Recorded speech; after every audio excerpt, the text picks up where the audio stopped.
अस्सलाम वालेकुम नाजरीन। मैं हूं मलिक अदील अल्ताफ़ और आप देख रहे हैं अदील ऑफिशियल। उम्मीद करता हूं कि आप खैरियत से होंगे। अगर अभी तक आपने इस चैनल को सब्सक्राइब नहीं किया तो जल्दी से सब्सक्राइब कर दें और साथ ही बेल आइकन के बटन को भी प्रेस कर दें ताकि हमारे आने वाली हर नई वीडियो आप तक फ़ौरन पहुंच सके। यकीनन फ़र्क कहीं मौजूद है, फ़र्क कहीं पोशीदा है।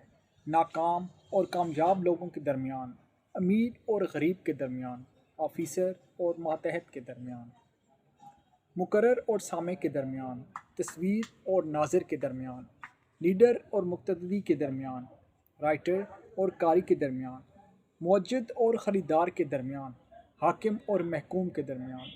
वो फ़र्क दानिश्वरों और अहले अक्ल के नज़दीक सोच का है, खुद एतमादी का है, बुलंद परवास का है, ज़ात की मौजूदगी का है, मंजिल के यकीन का है, सोच की दुरुस्त सिमत और खलूस की पुख्तगी का है।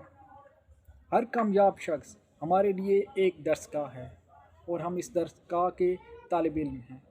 हमें इस दरसगाह से कामयाबी के रास्ते का खोज लगाना है, जीत के असूल का पता लगाना है, कामरानी की शराइत तक पहुंचना है। हमें यह समझना है कि ज़िंदगी में कामयाब या नाकाम होने का फ़ैसला हमने खुद करना है। जीत और हार हम में से किसी एक शय का इंतखाब हम पर है। जिनका फ़ैसला जीत होता है वो उसका रास्ता ढूंढ कर इसके लिए निकल पड़ते हैं, और जिनकी मंजिल हार हो इन्हें भी कोई इससे दूर नहीं रख सकता।